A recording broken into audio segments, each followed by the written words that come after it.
gawo ayira la fo ko commerçant ba do koni be no ko ale koni tunna bambakatu fe kulukoro ale ni banaba koni franchela ko etama mobulu koni na jora bambakatu fe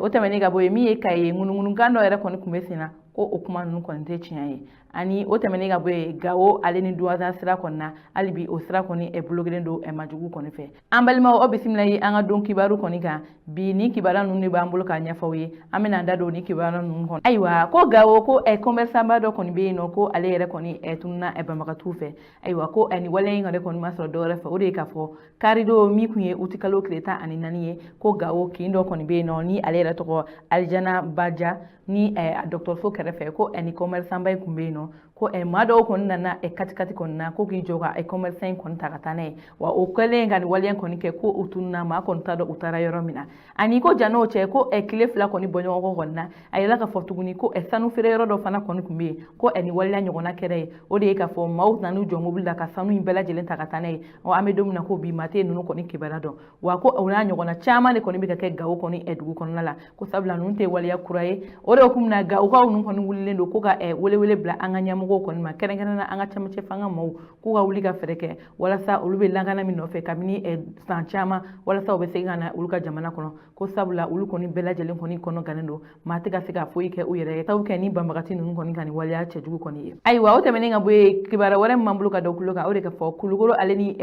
banaba kono che ko million ta an ko koni eshuena bambagatu kono fe aywa kibara munu sira mo kunyala uli ayira na ka fo ko miye utikalo kleta an nani kono nay ko kulugoro aleni banabache tama mobili fenfena jelen koni bora yi ani mamunu yere koni kumu yere ka mobili la ko bambakatu ye wulu bela jelen koni najo aywa ko ni mobili nunu koni najo len kofe ko utarani wari mi ka be million tan koni bonyo ko koni bo aywa ko temene ga boye ko chi koni blara fin tuguma ko uli ayira ka foko ubna sega segalike ni walena aywa akina jigina ayira ka foko kulugoro aleni banaba koni sirala ko lagana bala yere koni jon jalembe sabla logo jola ko ulu koni tawta wa logo jola ko uweni bambakati wale nunu koni chama soro ka chaya o do kumna ko wole blane do anga fin tuguma uga wulu kujo wala sa yemogo be sega lafia to mu uga tamasraw konika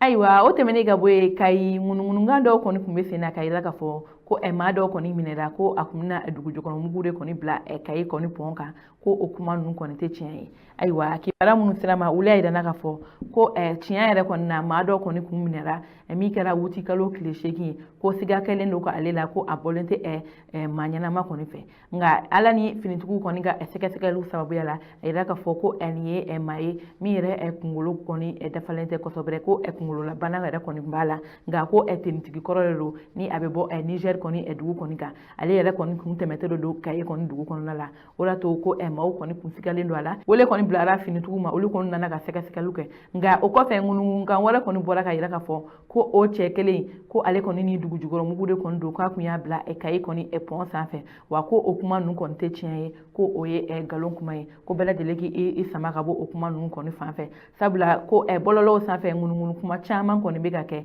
ko a chama te chien ko mi koni kera kaye uti kalo koni na o de ka fo ko chedo koni kum minera uti kalo kleshegi ka ira ka fo ko siga koni kum kela no nga ambe wakati mina ko bi ko o were blara ko sabla sega lo ya ira ka fo ko ale yere koni kumulo koni mai ko sobere aywa kibara kunchela kibara ware mambulu ka dokulo kan o de ka fo duwanza aleni gawo koni bela jelen koni bo karama o sira yere koni tigelelo kamni wakati ja ko miye pharmacie koni furaw ye ko o soroli koni be ka geleya ka sababu ko ni sira ko yin aywa o de kumna kibara mun sirama duwanza aleni gawo koni maw ulu koni wulini do ka ira ka fo ko mi anga nyamugo yuga wuli ka fereke ka ulu ka sira ko nyanyini sabula ko ni yakalo saba koni bonyongo ko de ye ulu koni sekene do ko ulu koni be minamu yera soro ka dum waye minamu be bo Niger ani Algerie o koni soro ni ulu bo soro ga na fora Mali to kon na minamu be bo eno ulu to soro keren yana ko siga so kon na ulu koni kumbe minando koni soro ga ambe wakati minoko bi ko pharmacie chama koni be eno ite fura soro wa mawo yera be bana fura koni te ka ke maula ko o gele ababe uluka ko uka wuli ka ani sira ko injila je ko sobere wala sa ulbe sikata uwachula tugamina ko ni ya kalo saba bɔ ɲɔgɔn kɔ olu tigɛlen don ka bɔ Mali tɔ bɛɛ lajɛlen na ka sababu kɛ banbagatu kelen don ka siraw minɛ wa ko tuma caman a dun bɛ ka fɔ ko min y'an ka finitigiw ye ko u bɛ ka baaraw kɛ ko olu kɔni t'o dɔn sabula olu kɔni tigɛlen don ka bɔ Mali tɔ la ka sababu kɛ jatigɛ walew ye ko finitigiw ka wuli k'u kɔshin olu la walasa olu fana bɛ se ka fara Mali tɔw kan cogoya min na ko sinon ko ni kabako ko ye olu bolo ani dabalibanko ayiwa an balimaw ni ne kɔni kun ye an ka bi don kibaru ye ka da aw tulo kan aw ni ce aw ka kulomajɔ la aw